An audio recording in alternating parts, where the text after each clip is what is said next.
कहानी शुरू होती है योन सी यून से, एक बेहद होशियार लड़का जिसकी जिंदगी का एक ही फोकस है, पढ़ाई। इसी वजह से उसका कोई खास दोस्त नहीं है। दूसरी ओर है उसका क्लासमेट योंगबिन, जो खुद भी काफी तेज है, लेकिन उसकी सोशल लाइफ काफी एक्टिव है, दोस्तों की भरमार, पार्टीज और मस्ती। मगर पढ़ाई में सी यून का मुकाबला नहीं कर पाता। और तो और योंगबिन कभी स्कूल का बदमाश भी रह चुका है। कमजोरों को तंग करना उसकी पुरानी आदत है। एक दिन उसका ध्यान सी यून पर जाता है। उसे लगता है कि सी यून तो सीधा साधा है, मजाक उड़ाना आसान होगा। लेकिन सी यून वो लड़का नहीं है जो किसी के सामने झुक जाए। उल्टा वो योंगबिन को आंखों में आंखें डालकर बोलता है, जरा संभल कर। बात योंगबिन को चुभती है और वो गुस्से में सी यून को मारने ही वाला होता है कि तभी मैदान में एंट्री होती है बेसबॉल टीम की। वो एक लड़के सूहो को ढूंढ रहे हैं क्योंकि उनके कप्तान की गर्लफ्रेंड को सूहो से कुछ ज्यादा ही दिलचस्पी हो गई थी। कप्तान आरोप लगाता है कि सूहो ने फ्लर्ट किया, लेकिन सूहो बिल्कुल टशन में जवाब देता है, वो तो खुद मेरे पीछे पड़ी है। सुनते ही कप्तान भड़क जाता है, लेकिन सूहो का जवाब होता है एक्शन में। वो अकेले ही पूरी टीम की धुलाई कर देता है, जैसे वो कोई फिल्मी हीरो हो। लड़ाई खत्म होने के बाद वो सी यून की गिरी हुई चीजें उठाकर माफी मांगता है। इतना टफ और फिर भी शालीन। आगे पता चलता है कि सी यून के पापा एक बेहतरीन एथलीट थे और माँ बहुत बुद्धिमान, लेकिन दोनों का तलाक हो चुका है। सी यून अब अपने पापा के साथ रहता है और माँ को गर्व महसूस कराने के लिए जी जान से पढ़ाई करता है। अगले दिन वो स्कूल जल्दी पहुंचता है और देखता है कि सूहो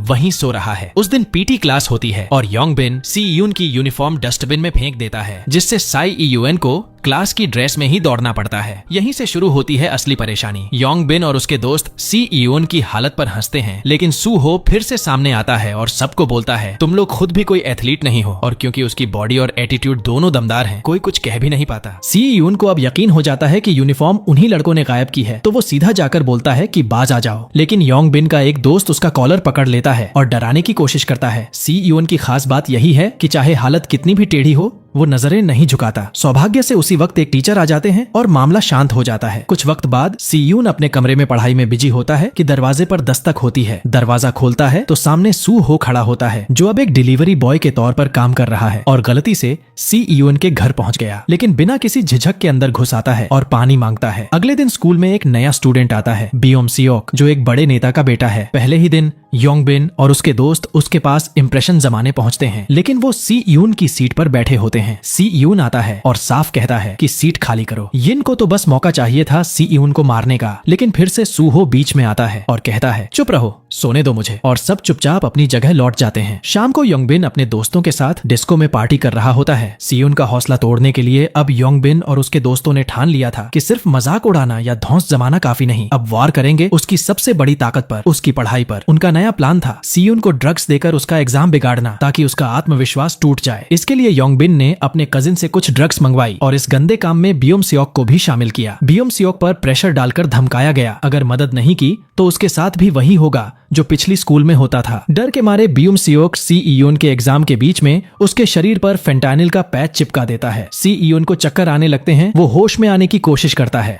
खुद को झटका देने की कोशिश करता है, लेकिन तब तक टाइम खत्म हो चुका होता है। जब पेपर खत्म होता है और वो अपनी आंसर शीट देखता है, उसे एक ही गलती नजर आती है, बस एक, बट दैट वाज इनफ। वो अंदर तक हिल जाता है, गुस्से से आग बबूला हो जाता है और सीधे जा पहुंचता है योंगबिन के पास। फिर होता है धमाकेदार पल। सी यून, जो अब तक शांत और पढ़ाकू माना जाता था, योंगबिन की जबरदस्त धुलाई करता है, इतनी बुरी कि उसके दोस्त सिर्फ खड़े रहकर तमाशा देखते रह जाते हैं। तभी सूहो आता है और उसे रोकने की कोशिश करता है, कहता है, बस कर यार, बहुत हो गया। लेकिन सी यून की आंखों में अब भी गुस्से की आग जल रही थी। वो कहता है, इससे कुछ नहीं सीखा, अब तू भी। और सूहो से भी भिड़ने को तैयार हो जाता है, लेकिन सूहो क्लास का सबसे दमदार फाइटर था। वो बड़ी आसानी से सी यून को रोक लेता है। फिर एक टीचर आ जाती है और लड़ाई को वहीं खत्म करवाती है। इस भिड़ंत का अंजाम ये होता है कि योंगबिन की नाक टूट जाती है और उसकी माँ स्कूल में पहुंचकर मांग करती है कि सी यून को स्कूल से निकाल दिया जाए। मगर सी यून बड़ी ठंडक से कहता है, मैम, आपका बेटा स्कूल में ड्रग्स लाया है, किसे निकालना चाहिए ये आपको तय करना चाहिए, और सबूत सामने रख देता है। वो सुनते ही माँ चुप हो जाती है और समझ जाती है कि केस उल्टा भी पड़ सकता है, इसलिए शिकायत नहीं करती। अगले दिन योंगबिन के दोस्त बदला लेने की सोचते हैं और सी यून को स्कूल के बाद लड़ाई के लिए चैलेंज देते हैं, लेकिन सी यून कहता है, क्यों इंतजार करना, अभी निपटा लो। सब बाथरूम में जाते हैं, जहाँ सी यून दरवाजा बंद कर देता है, लेकिन इस बार उसका इरादा लड़ने का नहीं था, ये था उसका माइंड गेम। वो सिर्फ इतना डर पैदा करता है कि अगली बार कोई उसके सामने खड़ा होने की हिम्मत न करे। उसकी ये चाल काम करती है और क्लास में उसकी इमेज बन जाती है, एक कमजोर मगर दिमागदार हीरो की। उधर अस्पताल में योंगबिन अपने कजिन को कॉल करता है। अब वो सी यून को सबक सिखाने के लिए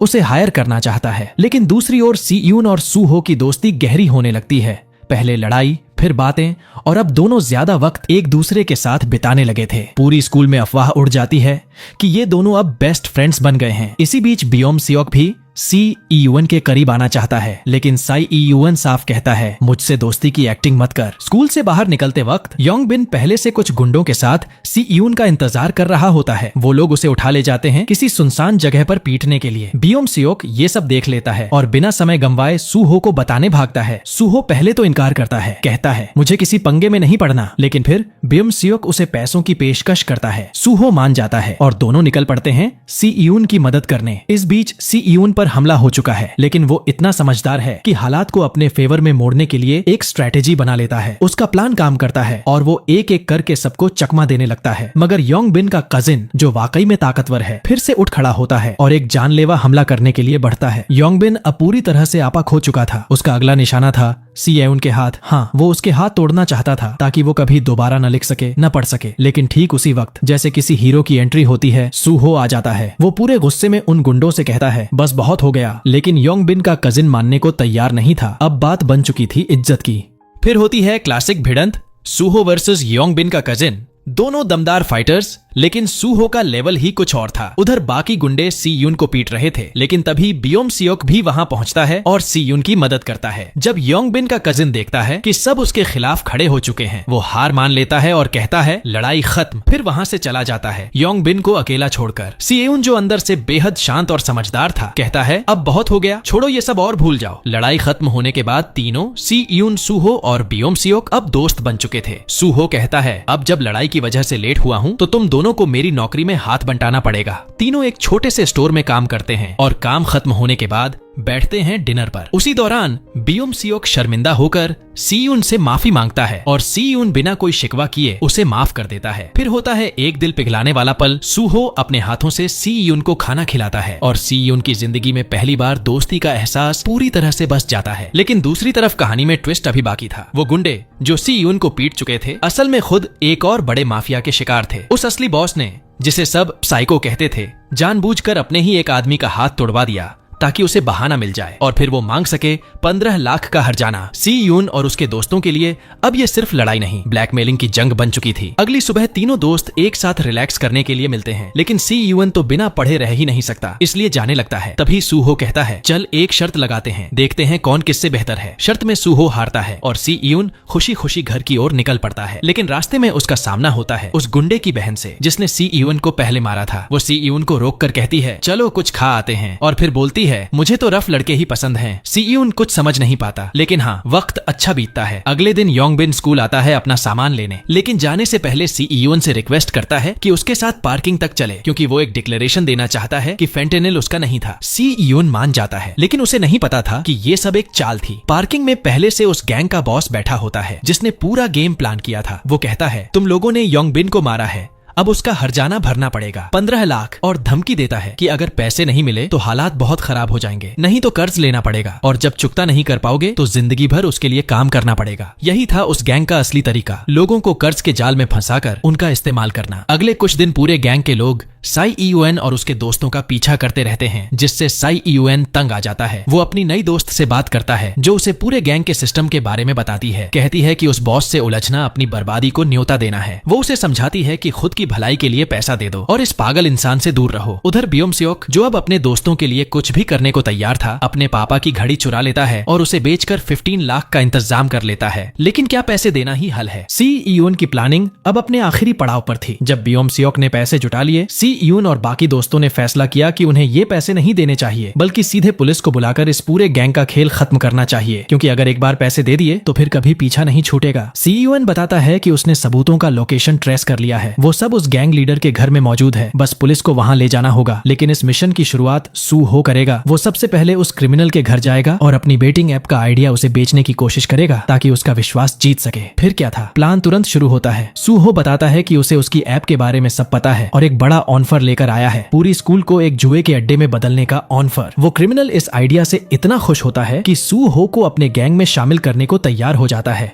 वहीं लड़की जो सी ईयोन की दोस्त है उसे सही लोकेशन भेज देती है ताकि वह पुलिस लेकर पहुंच सके। लेकिन बियोम सियोक को ये सब बहुत खतरनाक लग रहा था। डर के मारे वो खुद पैसे लेकर सीधे उन गुंडों के पास चला जाता है ताकि ये सारा मामला यहीं खत्म हो जाए। पर अफसोस अब बहुत देर हो चुकी थी। सूहो जब उस गैंग के अड्डे पर पहुंचता है तो लीडर उसकी बातों पर शक करता है और बिना कुछ बोले पीछे से हमला कर देता है। तभी वो सूहो का फोन चेक करता है और उसे पता चलता है कि सी ईयोन पुलिस लेकर आने वाला है। वो तुरंत अपने चमचों को हुक्म देता है कि सारे सबूत जला दो और भागने की तैयारी करो। लेकिन तभी बियोम सियोक वहां पहुंच जाता है पैसे लेकर। पर अब पैसे भी बेकार हो चुके थे, उनकी जान खतरे में थी। जब सी ईयोन पुलिस लेकर वहां पहुंचता है तो पूरी जगह खाली मिलती है। पुलिस को लगता है कि ये सब कोई फालतू ड्रामा था और वो नाराज होकर लौटने लगती है। लेकिन सी ईयोन हार मानने वालों में से नहीं था। वो घर के अंदर घुसता है पर अब वहाँ कोई सबूत भी नहीं बचा था। तभी उसे उसकी दोस्त का कॉल आता है। वो बताती है कि सब अब असली बॉस के पास जा रहे हैं और उसे लोकेशन भेजती है। साथ ही चेतावनी देती है अगर पुलिस को टाइम पर नहीं लाया गया तो हम सब की जान जा सकती है। सी यून फिर से निकलता है और उसी वक्त योंग बिन का कजिन उस क्रिमिनल बॉस से आमने सामने हो रहा था। वो कहता है अब बहुत हो गया, ये सब खत्म करो। लेकिन बॉस बिना वक्त गंवाए उसकी बुरी तरह पिटाई शुरू कर देता है। तभी योंगी बीच में बोलती है रुको। लेकिन बॉस और भी पागल हो चुका था। वो अपने लोगों से कहता है योंगाई को खत्म कर दो और यही नहीं रुकता। वो सबसे छोटे लड़के को कहता है कि वह कजिन और योंगी दोनों की हत्या कर दे क्योंकि वो नाबालिग है और उसे जेल नहीं होगी। फिर वो कजिन की जान भी लेना चाहता है लेकिन तभी कजिन उठता है और उसे चुनौती देता है एक फाइनल फाइट, अगर मैं जीता तो मैं नया बॉस बनूंगा। लड़ाई शुरू होती है ब्रूटल, रॉ और जानलेवा। लेकिन जैसे ही वह क्रिमिनल हारता दिखता है वह छुरी निकालकर कजिन पर हमला करता है और उसे चीर देता है। ये देख योंगाई का सब्र टूट जाता है। वो खुद चाकू लेकर उस गैंगस्टर को धमकाती है पर बॉस एक चालाक शिकारी था। वो चाकू छीन लेता है और जैसे ही हमला करने वाला होता है बाहर पुलिस की सायरन सुनाई देती है। सीईओ एंट्री करता है फिल्मी स्टाइल में। वो कहता है पुलिस आ गई है, अब भाग लो। फिर वो सूहो और बियोम सियोक को आजाद करता है और जैसे ही सब जाने लगते हैं पता चलता है सी यून ने उन्हें धोखा दिया था। वो असली पुलिस नहीं थी, सिर्फ एक फेक अलार्म था ताकि सब डर जाएं। लेकिन अब सब फिर से भिड़ जाते हैं। घमासान लड़ाई शुरू होती है और कजिन अपने घायल दोस्तों को बचाकर भागने की कोशिश करता है। तभी असली पुलिस भी पहुंच जाती है एक धमाकेदार वार्निंग शॉट के साथ और पूरा माहौल थम जाता है। लेकिन वो पागल बॉस इतनी आसानी से हार मानने वाला नहीं था। वो एक लड़के को ढाल बनाकर भाग निकलता है। सी यून जानता था कि अगर उन्होंने उस गैंग लीडर को अभी नहीं रोका तो वो कभी भी लौटकर बदला ले सकता है, इसलिए वो उसका पीछा करता है। जब वो उसे पकड़ता है तो उससे भिड़ने की कोशिश करता है लेकिन गैंग लीडर बहुत ताकतवर था। सौभाग्य से उसी वक्त सूहो भी आ जाता है और उसे समझाने की कोशिश करता है कि अब बस कर दे और खुद ही पुलिस के हवाले हो जाए। लेकिन वो मानता नहीं और फिर शुरू होती है तीनों की एक जबरदस्त भिड़ंत। सूहो बहुत स्ट्रांग था लेकिन लीडर की फुर्ती और चालाकी कहीं ज्यादा थी। वो लगभग सूहो को खत्म ही कर देता। लेकिन तभी सीयून फिर से उठता है और दोनों मिलकर उसे जमीन चटा देते हैं। दूसरी ओर कजिन खुद को पुलिस के हवाले कर देता है ताकि बाकी दोस्त बचकर निकल सकें। रात होते होते पुलिस के पास पूरे गिरोह के खिलाफ सबूत इकट्ठा हो जाते हैं और सभी बदमाशों को एक एक कर गिरफ्तार कर लिया जाता है। सीयूएन और उसके दोस्त भी पुलिस स्टेशन पहुंचते हैं और अपना बयान देते हैं। लेकिन चौंकाने वाली बात ये थी कि पुलिस बिना उनके गार्डियन को बुलाए उन्हें जाने देती है। शर्त बस इतनी थी कि वो इस बारे में किसी से कुछ नहीं कहेंगे। ये सब बियोम सियोक के पिता की वजह से हुआ जो असल में एक बहुत बड़े कांग्रेसी नेता थे। उन्होंने अपनी राजनीतिक छवि बचाने के लिए सब कुछ दबा दिया। फिर एक नया मोड़ आता है। बियोम सियोक उस क्रिमिनल से मिलने जाता है और उसका सेक्रेटरी बताता है कि उसके पिता ने उसे बदला लेने का हुक्म दिया है। लेकिन जब सेक्रेटरी उसे सिखाता है कि कैसे मारना है बियोम सियोक कर ही नहीं पाता। वो चक्कर खाकर कमरे से बाहर निकल जाता है। उधर अस्पताल में साई ईयूएन और उसकी दोस्त सूहो से मिलने जाते हैं। सूहो बताता है कि वो अब ठीक है और कल डिस्चार्ज हो जाएगा। फिर लड़की कहती है कि वो साई ईयूएन को डेट कर रही है, इसलिए सूहो को ज्यादा घूरना बंद करना चाहिए। लेकिन सूहो सीधा बोल देता है ऐसा कुछ नहीं है। सीयून जब अपने घर पहुंचता है तो वहाँ कोई नहीं होता, इसलिए फिर से अस्पताल लौटकर सूहो और बाकी को खाना खिलाने पहुंच जाता है। सूहो थोड़ा घबरा जाता है और बोलता है तू मुझे डरा रहा है भाई, कोई इतना अच्छा कैसे हो सकता है। सीयून बस मुस्कुरा देता है। पर इस सब के बीच बियोम सियोक की हालत बदतर होती जा रही थी। उसे बेरहमी से पीटा जा रहा था क्योंकि सच ये था कि वो कांग्रेसी उसका असली पिता था ही नहीं। उसने तो बस अपनी पॉलिटिकल इमेज के लिए उसे गोद लिया था और अब जानवरों से भी बदतर सलूक कर रहा था। अगले दिन स्कूल में बियोम सियोक की पॉपुलैरिटी अचानक बढ़ जाती है क्योंकि अब सबको पता था कि जिन क्रिमिनल्स को पकड़ा गया है वो उसी के कारण हुए। लेकिन जब उसके दोस्त उसे योंगी के बारे में बताते हैं तो उसे लगने लगता है कि वो धीरे धीरे उसे रिप्लेस कर रही है। जब वो सूहो का इंस्टाग्राम चेक करता है तो उसे जलन होने लगती है। जल्द ही उसे पता चलता है कि सूहो का बर्थडे आ रहा है और योंगी उसके लिए पार्टी प्लान कर रही है। लेकिन बियोम सियोक कह देता है कोई जरूरत नहीं है। जैसे जैसे दिन बीतते हैं उसे लगता है कि योंग ई उसके दोस्तों को उससे छीन रही है। जब वे लोग कराओके जाते हैं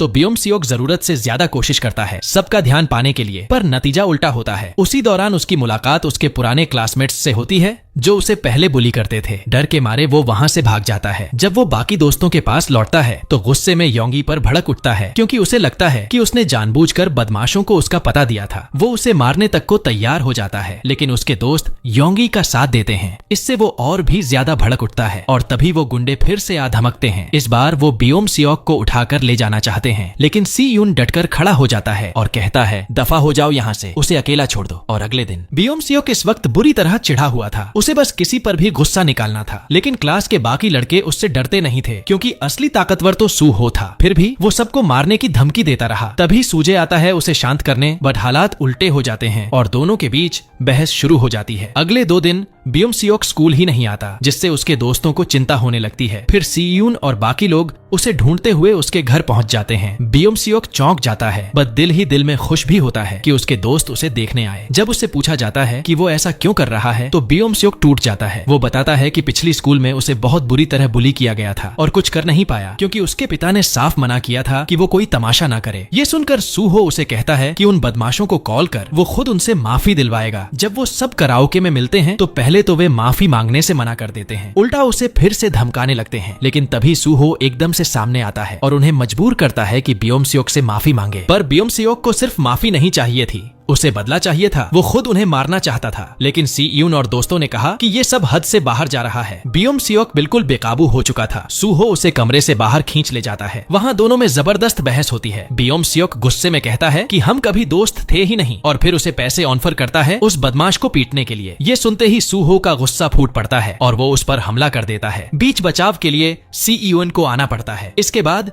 बियोम सियोक अकेले चला जाता है। थोड़ी देर बाद उसकी पुरानी स्कूल के गुंडे उसका पीछा करने लगते हैं, पर इस बार किस्मत उसके साथ थी। उसे रास्ते में अपने कुछ क्लासमेट्स मिल जाते हैं और इस बार वो उसे चिढ़ाने की जगह उसके साथ खड़े हो जाते हैं। न सिर्फ उसका साथ देते हैं, बल्कि मिलकर उन बदमाशों को सबक भी सिखाते हैं। इस जीत के बाद वे उसे अपने ग्रुप में शामिल कर लेते हैं और साथ पार्टी करने एक डिस्को ले जाते हैं। बियोम सियोक सभी के लिए ड्रिंक्स खरीदता है और इसी से सब उसे ज्यादा सम्मान देने लगते हैं। फिर इंस्टाग्राम पे सब आपस में फॉलो करने लगते हैं और बियोम सियोक को लगता है कि ये हैं उसके असली दोस्त। अगले दिन वो क्लास में नशे में झूमता हुआ आता है। जब सी यून उससे पूछता है कि क्या हुआ, तो वो उसे इग्नोर करता है और अपने नए दोस्तों के साथ चला जाता है। बाद में सी यून और सूहो उसे टोकते हैं, बट बियोम सियोक कहता है कि उन्होंने कभी उसे दोस्त नहीं माना, इसलिए अब वो भी नहीं मानेगा। फिर वो एक और पार्टी में चला जाता है जहाँ उसकी मुलाकात होती है योंगबिन से, जो अब कहता है कि वे दोस्त बन सकते हैं क्योंकि अब उनका एक कॉमन दुश्मन है। उधर सी यून स्कूल से बाहर निकल रहा होता है जब उसका भाई उसे पकड़ता है और अपने साथ काम पर ले जाता है ताकि दोनों साथ में वक्त बिता सकें। सी यून को चिंता होती है कि बियोम सियोक के नए दोस्त उसका फायदा उठा रहे हैं, बट सूहो कहता है कि असल में बियोम सियोक ही उन लोगों का इस्तेमाल कर रहा है ताकि वो खुद को पॉपुलर महसूस कर सके। अगले दिन बियोम सियोक अपनी सीट भी बदल लेता है। सी यून उसके नए दोस्तों को धमकाता है कि अगर उन्होंने उसका फायदा उठाया तो अच्छा नहीं होगा, लेकिन सूहो कहता है तू किसी की मदद नहीं कर सकता जो खुद मदद नहीं चाहता। फिर दोपहर में वो नए बदमाश कैंटीन की लाइन में घुसने की कोशिश करते हैं, बट सूहो सबको लाइन में लगने का हुक्म देता है और सब उसकी बात मान भी लेते हैं सिवाय बियोम सियोक के। उसे लगता है कि वो सबसे ऊपर है। सूहो के पास कोई और चारा नहीं बचता और उसे एक झापड़ रसीद कर देता है। ये देखकर बियोम सियोक बदला लेना चाहता है, बट सच्चाई ये थी कि वो अंदर से अब भी बहुत कमजोर था। उसे पता था कि वो सूहो का कभी सामना नहीं कर सकता, इसलिए बियोम सियोक और उसके दोस्त एक प्लान बनाते हैं। वो योंगबिन के दोस्त को हायर करते हैं जो जल्द ही प्रोफेशनल फाइटर बनने वाला था। उसे ऑफर किया जाता है पूरे 1 मिलियन वॉन बस सूहो को सबक सिखाने के लिए। लेकिन दिक्कत ये थी कि सूहो ने पहले ही इस फाइटर को हरा दिया था, तो उसे बढ़त दिलाने के लिए बियोम सियोक और उसके दोस्तों ने सूहो की बाइक के ब्रेक काट दिए ताकि वो हादसे में घायल हो जाए और ढंग से लड़ न पाए। सूहो को अंदर ही अंदर समझ आ गया था कि इसके पीछे कौन है, बट वो सी यून को टेंशन नहीं देना चाहता था, इसलिए उसने ऐसे किया जैसे उसे कुछ पता ही नहीं। थोड़ा वक्त बीतता है और आ जाता है सूहो का बर्थडे। यही वो दिन था जब बियोम सियोक और उसके दोस्त सूहो को पीटने की प्लानिंग कर रहे थे। बियोम सियोक उसे कॉल करता है, बट सूहो ने उसे पहले ही ब्लॉक कर रखा था, इसलिए बियोम सियोक अब योंगी को कॉल करता है और कहता है कि वो सब दोस्तों से फिर से मेलजोल करना चाहता है और सूहो को एक गिफ्ट देना चाहता है, बट इसके लिए उसे योंगी की मदद चाहिए। योंगी जो चाहती थी कि सब फिर से दोस्त बन जाएं, इस झांसे में आ जाती है और मान जाती है, लेकिन असल में ये सब एक बहुत बड़ी साजिश थी। फिर एक मैसेज सूहो को भेजा जाता है, बट सबसे पहले वो सी यून के हाथ लग जाता है। वो पूरा मैसेज डिलीट कर देता है और सू हो से कहता है कि वो आराम से खाना खाए, वो थोड़ी देर में कुछ काम निपटा कर आएगा। जब सी यून उस जगह पहुंचता है तो वो पूरे एरिया का एनालिसिस करता है और एक स्ट्रेटेजी प्लान करता है ताकि वक्त आने पर वहां से सुरक्षित भाग सके। फिर वो उन गुंडों के पास जाता है जिन्हें साई यून की जगह सू हो की उम्मीद थी। उसे देखकर बियोम सियोक थोड़ी देर के लिए घबरा जाता है और कहता है कि वो वापस चला जाए, लेकिन योंग बिन अब किसी भी हालत में सी यून को छोड़ना नहीं चाहता था। सी यून फौरन दौड़ना शुरू करता है और अपनी बनाई हुई स्ट्रेटेजी से काफी सारे बदमाशों से बच निकलता है, लेकिन आखिर में उनके नंबर ज्यादा थे। फिर भी सी यून अपने दिमाग और दम से कईयों को हरा देता है, पर तभी आ जाता है वो फाइटर जिसके आते ही सब उसके पीछे छुप जाते हैं। वो सच में बहुत ताकतवर था। सी यून को बहुत आसानी से जमीन पर गिरा देता है। जब योंग बिन उसे मारने के लिए आगे बढ़ता है तो बियोम सियोक उसे रोकता है और कहता है कि इससे उसका कोई लेना देना नहीं है, लेकिन उसका नया दोस्त उल्टा उससे कहता है कि उसे अब एक साइड चुननी पड़ेगी और बियोम सियोक चुपचाप खड़ा रहता है और सबके सामने सी यून को पिटता हुआ देखता है। इस भयानक मारपीट के दौरान योंगी ने पुलिस को कॉल कर दिया था। पुलिस आते ही सारे गुंडे वहां से भाग जाते हैं। जब सी यून होश में आता है तो वो बहुत ज्यादा घायल था। योंगी पुलिस को पूरी सच्चाई बता रही थी, बट सी यून उसे रोकता है और कहता है कि वो कुछ न कहे। फिर वो खुद बियोम सियोक को कॉल करता है और कहता है कि वो उसे पुलिस में नहीं देगा, बट ये सब यहीं खत्म होना चाहिए। अगले दिन सी यून के पिता उससे पूछते हैं कि ये चोटें कैसे लगी। सी यून झूठ बोलता है, कहता है कि सीढ़ियों से गिर गया था। उसका पिता बहुत परेशान हो जाता है और कहता है कि अब वो उसे किसी दूसरी स्कूल में ट्रांसफर कर देगा। उधर सूहो को चिंता होने लगती है क्योंकि स्कूल का सबसे होशियार लड़का सी यून 2 दिन से स्कूल ही नहीं आया था। वो सी यून के घर पहुंचता है बट कोई दरवाजा नहीं खोलता। अब उसकी चिंता और बढ़ जाती है। अगले दिन सूहो बियोम सियोक के दोस्तों से कहता है कि उन्हें उसकी बाइक की मरम्मत का खर्च देना होगा। डर के मारे वो सब मान जाते हैं। फिर सूहो उन सबको पकड़ता है और जोरदार तरीके से मारता है ताकि वो सब सच उगल दें। जब उसे सब कुछ पता चलता है तो वो सीधा योंगाई के पास जाता है और पूछता है कि सी यून किस अस्पताल में है। योंगी बताती है कि उसे डिस्चार्ज कर दिया गया है, बट साथ ही चेतावनी देती है कि वो कोई बेवकूफी ना करे क्योंकि सी यून ने ये सब कुछ सिर्फ इसलिए सहा ताकि कोई और लड़ाई न हो। इसके बाद सूहो अपने दोस्त सी यून के घर पहुंचता है और सी यून ऐसे पेश आता है जैसे कुछ हुआ ही नहीं। लेकिन सूहो अपने दोस्त से अलविदा कहने गया था क्योंकि उसने तय कर लिया था कि वो रात को उन गुंडों से लड़ाई करेगा। दूसरी तरफ बियोम सियोक से बात करता है और कहता है कि वो उसे वही देगा जो वो हमेशा से चाहता था। बियोम सियोक फौरन अपने फाइटर को कॉल करता है और कहता है टाइम आ गया है सूहो को खत्म करने का। उसी वक्त योंगी कॉल करती है सी यून को और बताती है कि सूहो को सब कुछ पता चल चुका है और अब वो बहुत परेशान है क्योंकि ना तो वो काम पर गया और ना ही उसका फोन उठ रहा है। ये सुनते ही सी यून अपनी पढ़ाई छोड़कर अपने दोस्त की तलाश में निकल पड़ता है। उधर सूहो और बियोम सियोक आमने सामने होते हैं। सूहो उससे माफी मांगता है, कहता है कि वो नहीं चाहता था कि उसके शब्दों से बियोम सियोक को दुख पहुंचे। साथ ही वो उसे सी यून से माफी मांगने के लिए भी कहता है, लेकिन बियोम सियोक का जवाब वही था जो कभी उसके साथ बदतमीजी करने वाले लड़कों ने उससे कहा था, मुझे माफी मांगने की कोई जरूरत नहीं है। यानी अब वो खुद ही बन चुका था वही चीज जिसने उसे एक समय सबसे ज्यादा दर्द दिया था। ये सुनते ही सूहो का गुस्सा फूट पड़ता है और वो उसे जोरदार पंच मारता है। तभी बियोम सियोक का फाइटर बीच में कूदता है और कहता है अब लड़ाई मुझसे होगी। दोनों रिंग में उतरते हैं और फाइट शुरू होती है। दोनों ही जबरदस्त फाइटर थे, लेकिन बियोम सियोक का आदमी लगभग प्रोफेशनल बन चुका था और सूहो अब भी घायल था। फिर भी सूहो अपनी पूरी ताकत झोंक देता है और उसे गिरा भी देता है, बट जैसे ही वो फिनिशिंग मूव करने वाला था पीछे से एक गुंडा आकर उसे जोर से लात मार देता है। इससे सूहो बुरी तरह घायल हो जाता है। तभी बियोम सियोक खुद रिंग में चढ़ जाता है और सूहो के सिर पर क्रूरता से वार करता है। फिर बाकी के गुंडे भी ऊपर चढ़ाते हैं और मिलकर सूहो को बुरी तरह पीटते हैं, मानो जान ही ले लेंगे। लेकिन उसी वक्त बियोम सियोक का सेक्रेटरी आकर सबको रोकता है, बट तब तक सूहो की सांसें रुक चुकी थीं। ये देख बियोम सियोक का दिल बैठ जाता है। वो वहीं रोने लगता है जैसे कोई छोटा बच्चा हो। वो फौरन एम्बुलेंस बुलाना चाहता था, पर उसके सेक्रेटरी उसे जबरदस्ती वहां से खींच ले जाते हैं। फिर वो दोबारा वापस आते हैं क्योंकि अब कोई गवाह नहीं छोड़ सकते थे। वो दोनों गुंडों से कहते हैं अब तुम ही लोग इसकी पूरी जिम्मेदारी लोगे। उसी रात बियोम सियोक के घर उसके पापा उसे कहते हैं अब तू देश छोड़ने की तैयारी कर और तब तक घर से बाहर मत निकल। अगली सुबह सी यून जल्दी स्कूल पहुंचता है, पर उसे सब कुछ अजीब लगता है। सूहो नहीं था। उस दिन फाइनल एग्जाम्स भी थे, पर उसकी फिक्र में साई यूएन का पूरा पेपर बिगड़ जाता है। फिर उसे असली सच्चाई पता चलती है, सूहो कोमा में है। बियोम सियोक के सेक्रेटरी ने ऑफर दिया है कि वो सारे मेडिकल खर्च उठाएंगे, बट इसके बदले उसकी दादी को कुछ पेपर्स पर साइन करने पड़े ताकि वो लोग कानून से बच जाएं। अपने दोस्त को उस हालत में देखकर सी यून खुद को बहुत दोषी मानता है। पूरा दिन वो उसके पास बैठा रहता है। योंग ई उसे समझाती है कि अब घर जाओ, अभी और एग्जाम्स बाकी हैं। बट अब सी यून के लिए पढ़ाई बेमतलब हो चुकी थी। अब तो बस एक चीज थी, बदला। अगले दिन वो सीधा योंग बिन के स्कूल पहुंचता है और उसे जोरदार हमला कर देता है। फिर उसे धमकी देता है, बता वो फाइटर कहाँ है जिसने सूहो को मारा। योंग बिन वैसे भी डरपोक था, सब कुछ उगल देता है। इवन वो वीडियो भी दिखाता है जिसमें सूहो की बेरहमी से पिटाई हो रही थी। उसी वक्त योंगी पहुंचती है ब्योम-सियोक के घर और कहती है, तू डरपोक है कायर। लेकिन ब्योम-सियोक उल्टा उसे ही दोष देने लगता है, अगर तू हमारे बीच नहीं आती तो कुछ भी नहीं होता। सियून सीधा पहुंचता है उस जिम में जहां वो फाइटर ट्रेन करता था। वो उसे चुपचाप पीछे से अटैक करना चाहता था, लेकिन फाइटर के रिफ्लेक्सेस गजब के थे। वो आसानी से उसका वार टाल देता है और मुस्कुराकर कहता है, तू बहुत ही कमजोर है मेरे लिए, घर जा, स्कूल की घंटी बजेगी तुझसे पहले। लेकिन सियोन आज कुछ और ही ठान कर आया था, उसे अपने दोस्त का बदला लेना था। वो वही स्टाइल अपनाता है जो उसके भाई ने उसे सिखाया था। शुरुआत में फाइटर भारी पड़ता है, बट सियोन की सबसे बड़ी ताकत थी उसका दिमाग। वो हर बार कोई ना कोई तरीका निकाल ही लेता था और आखिरकार वो फाइटर को जमीन पर गिरा देता है। अब फाइटर उससे रहम की भीख मांग रहा था, बट सियोन को रहम नहीं बदला चाहिए था। वो उसका टखना तोड़ देता है, सिर्फ उसकी हड्डी नहीं, उसकी प्रोफेशनल करियर भी वहीं खत्म कर देता है। उधर स्कूल में ब्योम-सियोक का बाप खुद पहुंचा होता है, ये देखने की कहीं किसी ने कुछ बोला तो नहीं, बट टीचर लोग वैसे ही बिके हुए थे, सब उसके इशारों पर चल रहे थे। तभी अचानक एग्जाम के बीचों बीच साई ईयूएन क्लासरूम में घुसता है, हाथ में फायर एक्सटिंग्विशर और आंखों में आग, और वो शुरू हो जाता है एक एक कर सारे गुंडों को वहीं धो देता है। फिर वो सीधा जाता है ब्योम-सियोक के पास और कहता है, ये सब तेरी वजह से हुआ है। ब्योम-सियोक चुपचाप मान जाता है, हाँ सब मेरी गलती है, मुझे मार दे। लेकिन सियून उसे नहीं मारता क्योंकि वो जानता था कि गिल्टी कॉन्शियंस उससे बड़ी सजा कोई नहीं। फिर जैसे ही टीचर्स उसे रोकने आते हैं, सियून अपनी नंगी मुट्ठी से शीशा तोड़ देता है और गरज कर कहता है, मेरे रास्ते से हट जाओ। अब सियून अंदर से पूरी तरह टूट चुका था। वो सीधा जाता है सूहो के पास और थकावट से वहीं सो जाता है। सपने में सूहो उससे कहता है, तू सच में पागल हो गया है। सियून रोते हुए माफी मांगता है, बट सूहो मुस्कुराकर कहता है, ये तेरी गलती नहीं है। कुछ समय बाद ब्योम-सियोक को देश से बाहर भेज दिया जाता है क्योंकि अब उसका बाप भी उसे अपने पास नहीं चाहता था। योंग आई को भी बेहद पछतावा था, इसलिए वो भी सबकी जिंदगी से गायब हो जाती है। ब्योम-सियोक का बाप कोशिश करता है कि सियून को सबका दोषी ठहराकर उसे सुधार गृह भेज दे, बट सियून के पास सबूत था, वो वीडियो जिसमें सब कुछ रिकॉर्ड हुआ था। मजबूरी में ब्योम-सियोक के बाप को पीछे हटना पड़ा और सायून को एक नई स्कूल में ट्रांसफर किया गया। एक नया शहर, एक नई शुरुआत। लेकिन जिस स्कूल में उसका एडमिशन हुआ,